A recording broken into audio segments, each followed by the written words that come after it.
അതായത് ഇപ്പം കുറച്ച് നാൾ മുമ്പ് വരെ നമ്മൾ ഏറ്റവും കൂടുതൽ ആളുകൾ ചർച്ച ചെയ്തുകൊണ്ടിരിക്കുന്നു പറഞ്ഞാൽ നല്ല സിനിമ, മോശം സിനിമ, ആവറേജ് സിനിമ, കണ്ടിരിക്കാൻ പറ്റുന്ന സിനിമ എന്നൊക്കെയായിരുന്നു ഡിസ്കസ് ചെയ്തുകൊണ്ടിരുന്നത്.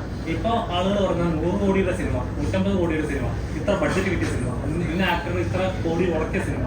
ഒരു സിനിമ എന്ന ഒരു കല അല്ലെങ്കിൽ ഒരു കണ്ടിരിക്കാൻ ഒരു ആസ്വാദന എപ്പോഴും നഷ്ടപ്പെടാൻ തോന്നുന്നുണ്ടോ സിനിമയ്ക്ക്? ഇല്ല, അത് അങ്ങനെ വരുന്നത് കൂടുതലും നമ്മൾ ചില ടൈപ്പ് ഓഫ് മൂവീസ് ഉണ്ട്. അത് സൂപ്പർ സ്റ്റാർസിനോ അല്ലെങ്കിൽ അത്രയും വാല്യൂ ഉള്ള സ്റ്റാർസിനോ ഒക്കെ ഉള്ള അവരുടെ ചില ടൈപ്പ് ഓഫ് മൂവീസ്. അതും ഈ സൂപ്പർ സ്റ്റാർസിന്റെ എല്ലാ മൂവീസും അല്ല. ഇപ്പൊ നമ്മള് മമ്മൂക്കയുടെ കാതൽ നല്ല പടമാണ്, അത് എത്ര കോടി ക്ലബിൽ കയറിയെന്ന് ആരും അന്വേഷിച്ചിട്ടില്ല. നല്ല ചിത്രത്തിന്റെ പട്ടികയിലാണ് നമ്മൾ പെടുത്തുന്നത്.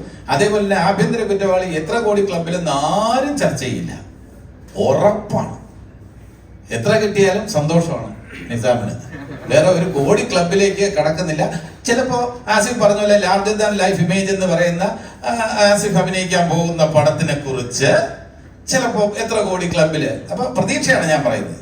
അത് കുറച്ചൊരു വലിയ പടമായിട്ട് ക്യാൻവാസിൽ വരുമ്പോൾ അത് ചിലപ്പോൾ അതർ ലാംഗ്വേജസ് അങ്ങനെയൊക്കെ ഈ കോടി ക്ലബ് എന്ന് പറയുമ്പോൾ അതർ ലാംഗ്വേജസിൽ പോകാൻ സാധ്യതയുണ്ട്, അതർ സ്റ്റേറ്റ്സിൽ അല്ലെങ്കിൽ ഗൾഫിലും ഒക്കെ തന്നെ. അങ്ങനെ ലാർജർ ദാൻ ലൈഫ് എന്ന് പറയുമ്പോൾ ലോകം മുഴുവൻ അക്സെപ്റ്റ് ചെയ്യാൻ പറ്റുന്ന ചില കഥകളുണ്ട്. ഈ ആഭ്യന്തര കുറ്റവാളി എന്നൊക്കെ പറഞ്ഞാൽ ഇന്ത്യൻ കണ്ടീഷൻസിൽ നമുക്ക് അക്സെപ്റ്റ് ചെയ്യാൻ പറ്റുന്ന ഒരു കാര്യമാണ്. ഇപ്പൊ ഹിന്ദിയിൽ പോലും ചിലപ്പോൾ ഇത് എടുക്കാൻ നേരത്തെ വേറെ രീതിയിൽ കുറച്ച് സ്റ്റോറി ഒന്ന് മാറ്റേണ്ടി വരും. ഇവിടുത്തെ കേരളത്തിന്റെ അന്തരീക്ഷത്തിലുള്ള കാര്യമായിട്ടാണ് നമ്മൾ അവതരിപ്പിച്ചിരിക്കുന്നത്. അപ്പൊ അതുകൊണ്ട് ഇത്ര കോടി ക്ലബ് എന്നുള്ള ഒരു മുൻവിധി നമുക്കുണ്ടാകില്ല. നിങ്ങളും അങ്ങനെ ചിന്തിക്കുന്നു ഞാൻ വിചാരിക്കുന്നില്ല.